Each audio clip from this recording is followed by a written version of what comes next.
I guess you've heard about collaborative learning and cooperative learning. You may even use them interchangeably, getting confused by these terms. If so, stay with me and I'll tell you what is what. But before we move on, make sure you subscribe to this channel and hit that bell button to stay updated. In this video, we'll cover what are collaborative and cooperative learning approaches, what is the difference between them, and why to approach them. So let's get started.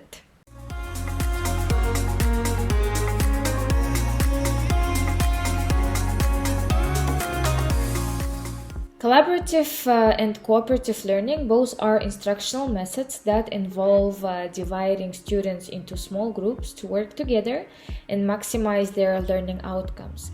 In both approaches, two or more learners work together to solve problems, complete tasks, and learn new concepts. So the question is, what is the difference then? Well, in collaborative learning, the emphasis is on joint intellectual effort and shared responsibility for the learning processes, while cooperative learning is a specific form of collaborative learning where each student has a specific task or role.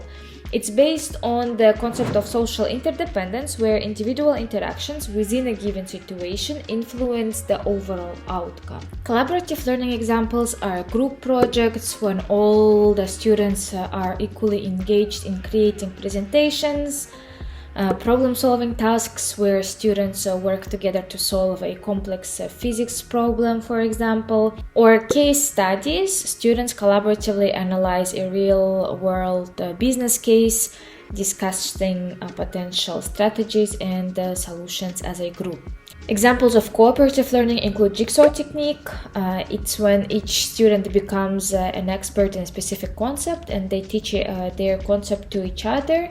Or role plays, when within a project each student takes a specific role. So basically, collaborative learning may involve less formal structure and can encompass a variety of interactive activities where students contribute collectively but may have more flexibility in their roles. While cooperative learning has a more structured approach, often involving carefully designed tasks or activities that require students to work together in specific ways.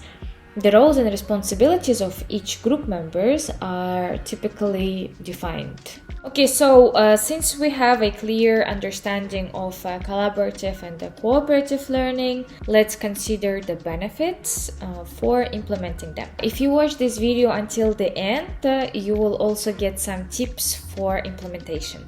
So both approaches offer shared benefits that significantly enhance the educational experience.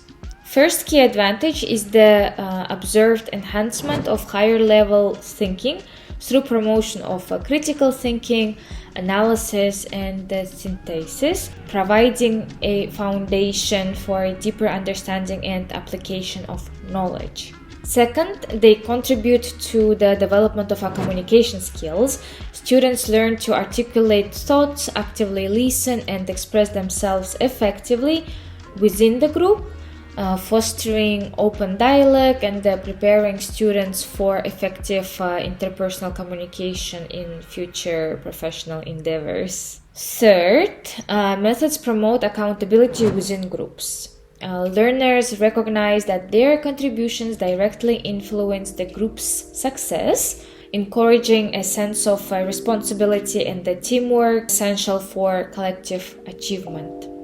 Finally, these approaches also excel in cultivating enhanced problem-solving skills. By working together to tackle complex issues, students are exposed to diverse perspectives, encouraging critical thinking, consideration of alternative viewpoints, and the synthesis of information. So let's consider some activity or task ideas that may suit both cooperative and collaborative learning. Number one is problem-based tasks. Problem-based tasks are assignments or activities that require students to solve real-world problems or complex tasks by applying their knowledge and skills. Usually, these tasks are designed to promote critical thinking, problem-solving, and collaboration skills among students. Let's consider the next situation as an example. So learners have to work on a sustainable community project. They are tasked with designing a sustainable community project aimed at addressing environmental and social challenges in their local community. This project will require a combination of skills, including research, critical thinking, problem solving, and effective teamwork. Their goal is to develop a proposal for a project that promotes sustainability, community engagement, and a positive environmental impact. Their problem-based task is that their community is facing challenges such as waste management, lack of green spaces, and limited community engagement. They have to propose a sustainable community project that addresses one or more of these challenges. The project should be feasible, environmentally friendly, and have a positive impact on the community.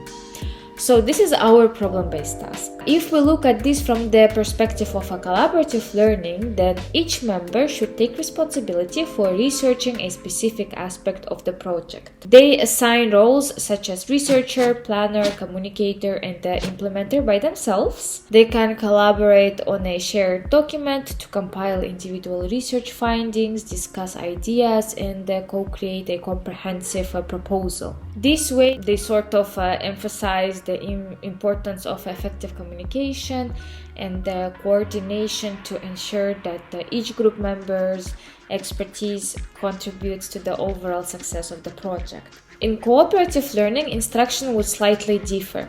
For instance, each member will be assigned a specific role related to the project. Roles can be the same as above: a researcher, planner, communicator, and implementer. However, unlike collaborative learning where each member contributed to all aspects, in this setting, each member will focus primarily on their assigned roles.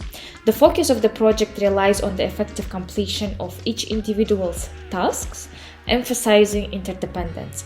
Team members should regularly check in with each other to ensure that everyone is on track, and their final proposal should seamlessly integrate each member's contributions. Other ideas for collaborative and cooperative learning may include project-based tasks, role play and simulation, peer teaching, writing assignments, learning circles, and so on and so forth. And we reach the bonus part. Just because certain approaches sound innovative, it doesn't mean you should blindly implement them into your course.